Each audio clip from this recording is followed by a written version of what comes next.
వి gold trusted gold buyers మీరు తాకట్టు పెట్టిన బంగారాన్ని విడిపించి ఈ రోజు ఉన్న మార్కెట్ ధరకు కొనబడను.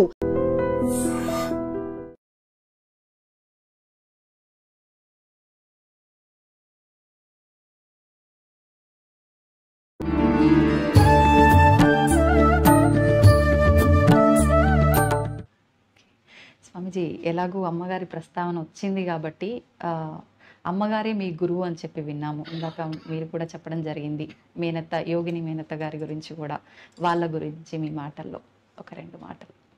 అమ్మగారి గురువులైనప్పటికి కూడా నేను ప్రతి సెకండు ప్రతి గురువును నేను తీసుకుంటుంటాను.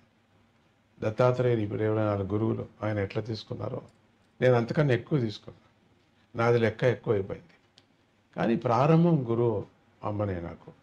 సంగీతంలో కానీ, జ్ఞానంలో కానీ, మరి ఎట్లా బతకాలనేది కానీ. అడవిలో బతికాం మేము. మాకు ఇది ఏది తెలీదు. కరెంటు కూడా మాకు తెలియదు అప్పట్లో. 5 ఏళ్ళ వరకు నాకేం తెలియదు. కరెంటు ఏమీ తెలియదు నాకు. ఏ మిక్సీ, కరెంటు ఏమీ తెలియదు. అంతా అన్ని చేతిలోనే చేసుకొని, అన్ని ఆవులు, ఒక 2000 ఆవులు ఉండేది. ఒక 1000 ఎకరాల వరకు తాతగారిది. అన్నీ అడవి అంతా తానే తీసేసుకొని చేసేసాడు. అట్లా బతికాం. అక్కడే నేను పుట్టింది కూడా. బ్రహ్మకుండంలో పుట్టాను. 3 నదులు చేరుతాయి. అక్కడే అమ్మ ధ్యానం చేసేది. ఆ ధ్యానంలో నేను పుట్టాను. పుట్టాను అంట. అప్పుడు ఈ ట్రైబల్స్ తీసుకువెళ్ళిపోయారు. ఆ శిశువు నీళ్ళలో పడిన తర్వాత నీళ్ళలో కొట్టుకొని పోతూ ఉంటాయి. అమ్మకు జ్ఞానం లేదు. అప్పుడు అమ్మమ్మ గారు వెళ్ళి ఎవరో చెప్పారు, ఇట్లా మీ శిశువుని తీసుకుపోతున్నారు, మీ మనవుడు అది అమ్మకే పుట్టింది అట్లా ఎవరు చూసారే ఉంటావు. చూసిన వాళ్ళు దేవతలే ఉండొచ్చు. అప్పుడు వెళ్ళి అమ్మమ్మ తీసుకొచ్చి ఒక స్థలంలో వేశారు. ఆ ట్రైబల్స్ ఇచ్చారు. అది ఒక అర్కావతి నది దాటి అన్ని అది అక్కడ పెద్ద కావేరీ నది కూడా, చాలా పెద్ద కావేరీ నది, అఖండ కావేరీ. సరే, అక్కడి నుంచి అప్పుడు అర్కావతి బాగా నీళ్లు ఉండేవి, ఇప్పుడు ఉన్నాయి.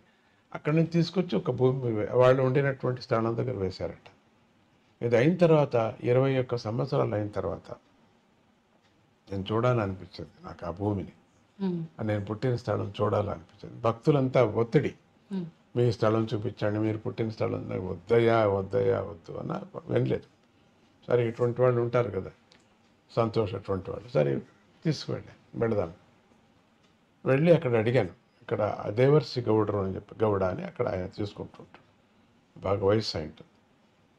అడుగుతూనే అంతా మీ తాతగారితో ఇదంతా మేము తీసుకున్నాము, చాలా సంతోషం, మనవుడు వచ్చారు, మీరు చాలా సంతోషం, నువ్వైనా వచ్చావు, మాకు సంతోషం అయిపోయింది, నాకు అవసాన కాలం అయిపోతున్నది. ఎందుకు వచ్చారు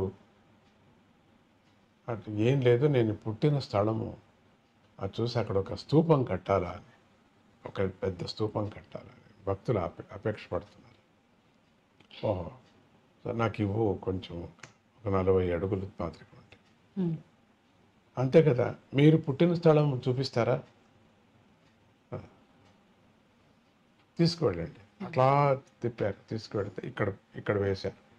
ఫస్ట్ శరీరం పడింది ఇక్కడ భూమి మీద, ఇక్కడ అని పడిందని ఎట్లా చెప్తారు? మీకు తెలియదు కదా, శిశువు కదా. ఇక్కడ అని ఎందుకు చెప్తున్నారు? మీ పక్కలో ఎవరు లేరు కదా, ముసలవాళ్ళు చూసిన వాళ్ళు లేదు. ఇక్కడే దీన్ని తవ్వుతూనే శివలింగం, ఒక చిన్న ఆలయం లాగా శివలింగం. సరే, దాన్ని అట్లా కప్పేసేయండి, చూపించదండి అని చెప్పి ఆ లింగం మాత్రం పైకి తీసి అక్కడ ప్రతిష్ఠ చేయటం జరిగింది. దత్తాత్రేయుని ప్రతిష్ఠ చేయటం జరిగింది. నాకు కొంచెమే చాలు అన్న, ఒక 1/2 ఎకరా అంత చాలదు, మీకు 5 ఎకరాలు ఇస్తా మీకు అన్నాడు. ఇది మీ భక్తులను చూస్తే మీకు చాలదు, ఇదంతా సరే అట్లే చేయండి. తర్వాత పిల్లలకు కూడా వాళ్ళకి వైరాగ్యం పుట్టి వాళ్ళు కూడా ఇచ్చేస్తారు. చాలా పెద్ద ఏరియా అయింది, బాగుంది. అక్కడ మంచి మెడిటేషన్ కూడా చాలా.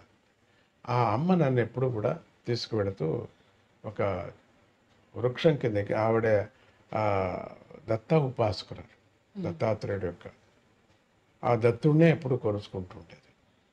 ఫకీర్ సాఫీ అని చెప్పేసి ఒక ఆయన 150 ఏండ్లు, ఆయనకి 120 నుంచి 150 ఏండ్లు అతనికి. ఆయనే కాచుకున్నారు వచ్చి ఆ తాతగారు చెప్పారు, నువ్వు ఎందుకున్నాయా ముసలివాడు అంటే, నా గురువు పుడతాడు, నేను చూసుకొని వెళ్ళిపోతాను. ఉమ్, ఎవరికి పుడతారు? ఆ కొనా కూతురుకు పుడుతుంది. పెండ్లే కాలేదు, పెండ్లి అవుతుంది, పుడతాడు, చూసుకొని వెళ్తాడు. పెండ్లి కావటం జరిగింది. యాత్రకు వచ్చిన వాడు పెళ్లి చేసేసారు నాన్నగారిని. చాలా పెద్ద కథ అది, చాలా పెద్ద కథ. ఆ, ఆ పెళ్లి యాత్రకు వచ్చిన వాడిని చేయటం జరిగింది. ఆయన పుట్టడం 5 ఏళ్ళు అయిన తర్వాత, 5 ఏళ్ళ వరకు పుట్టలేదు, కాచుకునే ఉన్నాడు. అయిన తర్వాత పుట్టడం జరిగింది. పుడుతూనే నమస్కారం చేసుకుని వెళ్ళిపోయాడు. ఎక్కడికి పోయాడో ఎవరికి తెలియదు. ఆ పకీర్ ఓ, ఆయన గుర్తుగా ఇల్లు కూడా మేము అట్లే కట్టాం, ఆయన గుర్తుగా ఉండని అని చెప్పేసి. ఆహా, ఆ అమ్మగారు నన్ను ఎత్తుకొని అక్కడంతా సంగీత ప్రియ, చాలా సంగీతం, వీణంతా వాయించింది. ఆ సంగీతం నాకు అబ్బింది. ఉమ్, రెండవది ఆ పక్షులు చూపించేది. ఆ చెట్టు ఇప్పటికీ అక్కడే పక్షులు వస్తూ ఉంటాయి. ఆ చెట్లు లేవు అంత పెద్దగా ఉన్నాయి, అయినా దాంట్లో ఇప్పటికీ అక్కడ వస్తుంటుంది. రాత్రిపూట కొన్ని వేల పక్షులు వస్తాయి అక్కడికి. ఆ పక్షుల యొక్క రవం వినటం, దాని యొక్క స్వరం వినటం, ఇట్లా చూపిస్తూ తర్వాత పొలానికి తీసుకువెళ్ళేది దిన్నం. చూడు రాగులు ఎంత బాగున్నాయో, ఇక్కడ నేను వీణ వాయించాను, రాగులు వచ్చాయి చూడు బాగా, చూడు ఇక్కడ వీణ వాయించాను, ఆవులన్నీ మంచి పాలిస్తున్నాయి చూడు, చూడు పండ్లు ఎంత బాగున్నాయో, అకాలమైన పండ్లు, మామిడి పండ్లు అకాలం, అకాలం. మామిడి పండ్లు చూడు ఎంత బాగున్నాయి, ఎంత రుచిగా ఉన్నాయో చూడు. ఉమ్, అకాలం చింతకాయలు, పెద్ద చింత చెట్టు ఉండేది అక్కడ, 5-6 చింత చెట్టు. అన్నీ సంగీతంలో అవుతుంది నాన్న అని చెప్పి. సంగీతం మీద మీరు అమ్మ ఆ రాగులు, మరి వరి కూడా ఉండేది, వరి తర్వాత ఈ చింత చెట్లు, మామిడి పండ్లు, పూల చెట్లు కూడా దండిగా ఉంటాయి, పూలు ఇవన్నీ చాలా ఎంత బాగున్నాయమ్మా. దీన్ని మనుషుల మీద ఎందుకు ప్రయోగం చేయకూడదు? నాకు 5 ఏళ్ళు అంతే, 4.5 ఏళ్ళు. మాటలు అంతే, వచ్చిపోయే మాటలు. ఉమ్, నువ్వు చెయ్యి అన్నారు, నీకు అది అబ్బుతుంది అన్నారు, అంతే. ఉమ్, అది ఉపదేశం, నీకు అబ్బుతుంది, నువ్వు చెయ్యి అన్నారు. ఆ, మనం ఎందుకు మనుషుల మీద చేయకూడదు? ఈ చెట్ల మీద, ఆవుల మీద చేసే బదులు మనుషుల మీద కూడా ఎందుకు చేయకూడదు? మంచి బాగా అవుతుంది కదా వాళ్ళకి, చేయవచ్చు. అది రాగరాగణి విద్య అని మహావిద్య అది. ఉమ్, అది దీంట్లో చిదంబరంలో ఒక లైబ్రరీ, కుంభకోణం లైబ్రరీలో ఆ పుస్తకం ఇప్పుడు అంతా మాయమైపోయింది. ఇది తాళాపత్ర గ్రంథంలో ఉండేటువంటి రాగరాగణి విద్య. ఆ విద్యని ఎట్లనో అమ్మకి తెలుసు, ఎందుకంటే వాళ్ళ తాత ముత్తాత వాళ్ళంతా అక్కడి నుంచి వచ్చిన వాళ్ళు. అది చెప్పుకొచ్చిందమ్మ, ఉమ్, రాగరాగణి విద్య నోటుతో, రాయటమేమీ లేదు, భాగవతం అంతా రాసింది, పుస్తకంలో రాసుకుంది తన కన్నడం లాంగ్వేజ్లో. ఉమ్, ఆ రాగరాగణి విద్య నోటుతో చెప్పింది నాకు. 5 ఏళ్లకు ఏమి పోయి ఉంటుంది బుర్రలో తెలియదు, అంత ఎంత పోయిందో అంత. సో అందుకని ఆ రాగరాగణి విద్య అబ్బటము అప్పుడే, దీన్ని చేయటం. మరి ఈ పక్షులు యొక్క స్నేహం నాకు రావటం అక్కడ, ఎందుకంటే గగన చరాలు అయిన తర్వాత మనుషులు అవుతారు. అందుకని ఉత్తమ మనుషులు కావాలా అనే ఒక దృష్టితో పక్షులకు ఆహారం పెట్టండి అంటుంటా. మన కుటుంబంలోనే పుడతారు వాళ్ళు. మనం ఏమైనా మంచి ఆహారం పుడితే మంచి పిల్లకాయ పుడతాడు, మంచి పిల్లగా పుడుతుంది, మన ఇంట్లోనే పుడుతుంది. మన బంధువులుగా ఒక పక్షిని చూసామంటే మనం, అది బంధువుగా పుడుతుంది. ఉమ్, ఇది నియమం ఇది. ఒక కాకిని చూస్తే, ఒక గద్దం చూస్తే మన దగ్గర పుడుతుంది, అది మన వంశంలో పుడుతుంది, అది తప్పదు. అది అంటే రుణానుబంధ రూపేణ అని చెప్పి అంటారు కదా స్వామీజీ, ఇది దాని కిందకే వర్తిస్తుంది అదే అంటారు. ఆ దృష్టి దోషం మీద, దృష్టి పాతం అంటారు దాన్ని, దృష్టిపాతం మీద వచ్చేస్తుంది అది. ఆహా, అది రుణమని. ఉమ్, గాడిది కూడా మన ఇంట్లో పుట్టచ్చు, అది వేరే. కానీ ఇది ఎక్కువ అక్కడి నుంచి తక్షణం పుట్టేది పక్షి. పక్షి నుంచి మనిషి పుడతాడు. ఉమ్, సో మనం ఎప్పుడు ఆహారం వేస్తున్నా మన ఇంట్లోనే పుడుతుంది, మంచిగా పుడుతుంది. ఒకవేళ వేరే చోట పుట్టినా పర్వాలేదు, మనకి దాని ప్రశ్న వద్దు. ఉమ్, మంచిగా పుట్టని, మంచిగా ప్రజలు కానీ అనే దృష్టితో పక్షులను సాకమని చెప్తున్నారు. నాదాన్ని వినండి, సూదింగ్ నాదం. రాత్రిపూట పడుకునేటప్పుడు మంచి నాదం వింటే హాయిగా నిద్ర వస్తుంది. మరి ఇంకేది మనం ఏది తాపత్రయాలు పడాల్సిన పని లేదు. నిద్ర మంచిగా ఉంటే పొద్దున బాగా మనం మాట్లాడతాం, లేకపోతే తిక్కగా ఉంటుంది.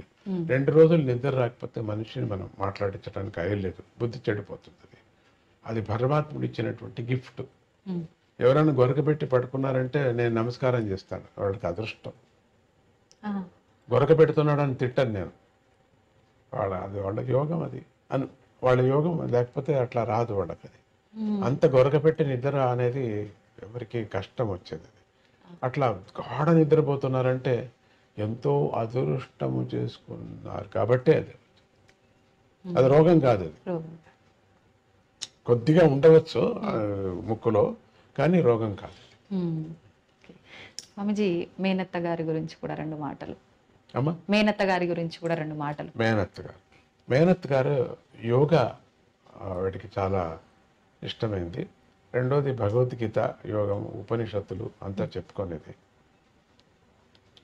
ఆవిడ సంగతి నేను ఏమని చెబుతాను. బ్రిటిష్ కాలంలో ఆవిడ అంటే మా మేనమామ గారు బ్రిటిష్ కాలంలో ఆయన ఈ సోడాలు కనిపెట్టేవారు. సోడా అంటే నీళ్లలో గ్యాస్ వేసి సోడా, అది ఇప్పుడు కనపడదులేండి, ఇప్పుడు లేదు అది. ఆ మిషన్ పెట్టుకొని చేసేవారు. దాని నుంచి బ్రిటిష్ వాళ్ళకి దగ్గర అయిపోయాడు. అప్పుడు అది ఆయన మళ్ళీ తెనాలిలో వచ్చి మన తెలుగు రాష్ట్రానికి వచ్చారు. ఆయన ఇక్కడ వచ్చి ఉన్నారని ప్రతీతి. తర్వాత దాని మూలం నేను ఎతకలేదు. ఆ అత్తగారు అంటే మా నాన్నగారి యొక్క అక్కగారు. ఆవిడ స్వామీజీ మా నాన్నగారు యొక్క మొదటి భార్య పోయిన తర్వాత నాన్నగారికి పిచ్చి పట్టిపోయింది. పిచ్చి అంటే ఆయన పూజ చేసేవారు, ఉపాసకుడు, నరసింహస్వామి ఉపాసకుడు. దినము శాలిగ్రామానికి నైవేద్యం తెచ్చిపెట్టేవాళ్ళు ఎవరు లేరే అని అట్లా అయిపోయింది మనసు.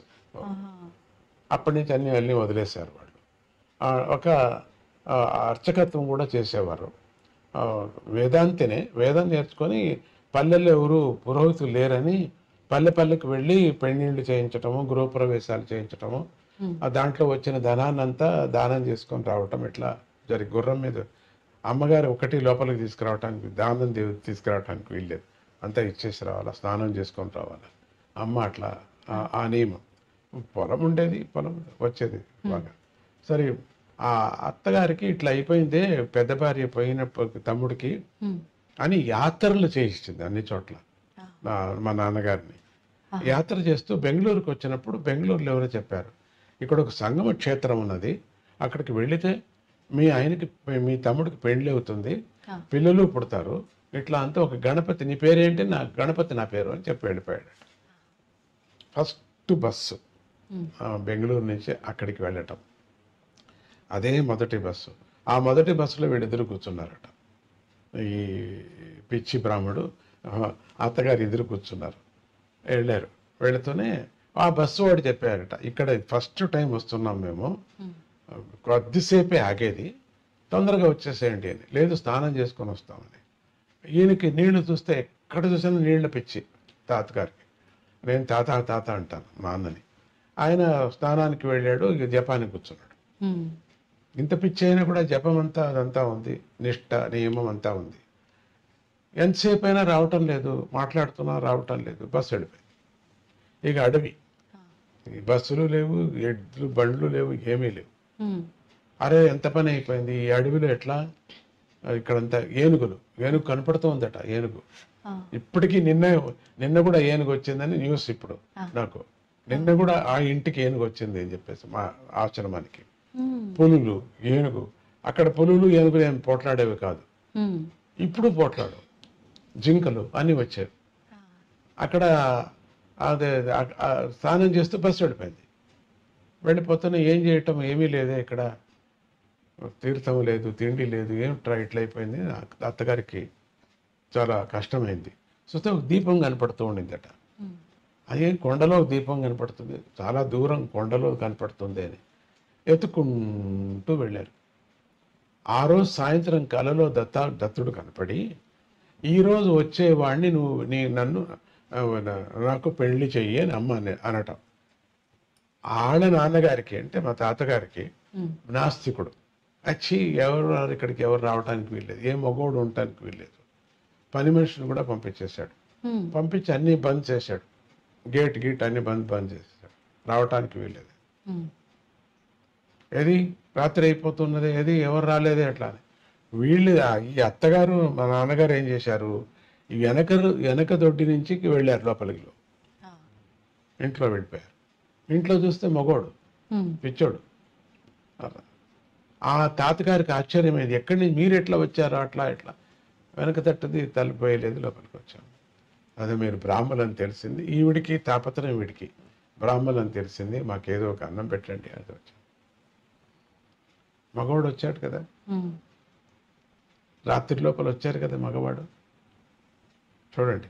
అప్పుడు తాతగారు అడిగారట, ఏంటి ఈయనకి ఇట్లా అయిపోయింది పిచ్చి, పెళ్లి చేస్తే మాత్రమే సరిపోతుందని చెప్పారు. పెళ్లి చేస్తే సరిపోతుంది, ఇది ఛాలెంజా? అవును ఛాలెంజ్. అయితే నా కూతుర్నిచ్చి పెళ్లి చేస్తాను, చూడండి సరిపోతుంది, ఆ క్షణమే సరిపోతుందని. అప్పటికప్పటికే పొద్దున్నే పెళ్లి చేసేసారు.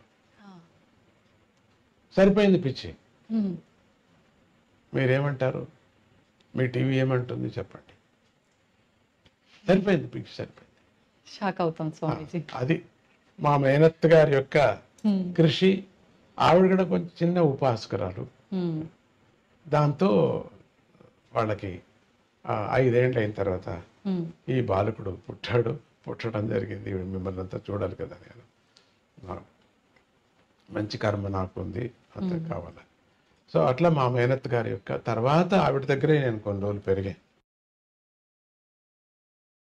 మళ్ళీ చక్రం అంతా వేరే అయిపోయింది. పొద్దుటూరులో నేను పెరిగాను. పొద్దుటూరులో ఎక్కడ పెరిగా? ఒక చిన్న ఆలయంలో, శివాలయంలో. ఇల్లు లేదు మాకు, శివాలయంలో స్టోర్ రూమ్ ఉంటుంది కదా, దాంట్లో పెరిగాను. అక్కడ పెట్టుకుంది అమ్మ, అదే మేనత్ గారు. మా అమ్మ పోయిన తర్వాత అక్కడ మధుకర భిక్ష చేశా. 8 ఏళ్ళకి వెళ్ళటం, 8 ఏళ్ళకి వెళ్ళి అన్నం తీసుకురావటం, దాన్ని తీసుకొచ్చి ముందు తట్టు, శివాలయం ముందు తట్టు ఉండిన కొంటివాడు గుడ్డివాడికి అంత పంచి ఇంత తినటం, స్కూల్కి పరిగెత్తడం. ఈవిడ మడుగు మాకు ఏమీ పెట్టేదే కాదు, చేసేదే కాదు, తనకు మాత్రం చేసుకోలేదు. భిక్ష మాత్రం మాకు అంతే. నా చెల్లెలు నా జతలో ఉండింది, వరలక్ష్మి ఇంత అని చెప్పేసి. అట్లా ఇంకొక పిల్లని చిక్కమ్మ గారు తీసుకువెళ్ళారు. మమ్మల్ని ఇద్దరిని వదిలేశారు. అందరూ బంధువులు ఎవరు ముట్టలేదు మమ్మల్ని. వరలక్ష్మి నాతోనే తీసుకువెళ్ళి, అత్తగారు పోయి నా దగ్గర ఉండండి, నేను ఆడపిల్లకి మాత్రం అన్నం పెడతాను, నీకు మాత్రం పెట్టను, నువ్వు మధుకర భిక్షకు వెళ్ళాల్సిందే. అప్పుడు ఒక 8 ఏళ్ళు మధుకర భిక్ష. చాలా పెద్ద పండితులు వాళ్ళు. దాంట్లో ఒక ఆయన నాకు తెలుగు టీచర్, సోమసుందర శర్మ అని చెప్పేసి, అక్కడికి ఒక పెద్ద డాక్టర్, వీళ్ళంతా ఇంటికంతా వెళ్ళాను. అక్కడి నుంచి తీసుకురావటం అన్నాన్ని. సాయంత్రం పూట అంగడికి వెళ్ళి 4 అణాలు తీసుకొచ్చి ఫీజు లేని వాళ్ళకి ఫీజు కట్టడం. సో అత్తగారు నేర్పించారు, ఫీజు లేని వాళ్ళకి ఫీజు కట్టాలా, నువ్వు కుంటివాళ్ళకు గుడ్డివాళ్ళకు అన్నం పెట్టాలా, మిగిలితే నువ్వు తినాలా, మళ్ళీ స్నానం చేసుకొని స్కూల్కి వెళ్ళాలా, మళ్ళీ స్కూల్ నుంచి వచ్చి నువ్వు ఇట్లా 4 అణాలు వసూలు చేసుకోవాలా, అట్లా ఫీజు లేని వాళ్ళకి కట్టాలా, మున్సిపల్ స్కూల్లో చదవాలా. ఈ విధంగా మాకు పుస్తకాలు లేవు, ఏమీ లేవు. కరణం విశ్లేషణ పేపర్స్ మీద నువ్వు రాసుకోవాలా. సాయంత్రం పూట ఒక హోటల్కి వెళుతూ ఉంటే, ఆయన సాధుప్పయ్య అని పిలిచేవారు నన్ను, సాధుప్పయ్య అని, న్యూ ఆరి భవన్ హోటల్. అక్కడికి వెళ్ళి నన్ను పొద్దున్నే వెళ్ళి నన్ను దీంట్లో మీద గల్లా మీద కూర్చోబెట్టాడు. ఆ రోజంతా మంచి వ్యాపారం. నేను వెళ్ళని రోజు చాలా గౌలపడేవారు ఆయన. సాధుప్పయ్య వర్లే అంత. 2 హోటల్స్ ఉండేది. పొద్దుటూరు కథ అని చెప్తున్నాను. అక్కడ ఈ మేనత్ గారు వండినటువంటిది. అప్పుడే మేనత్ గారు నాకు భగవద్గీత, యోగము, మణి వైద్య శాస్త్రం, అంటే ఈ మాణిక్యాలతో సంబంధించినటువంటి క్రిస్టల్స్,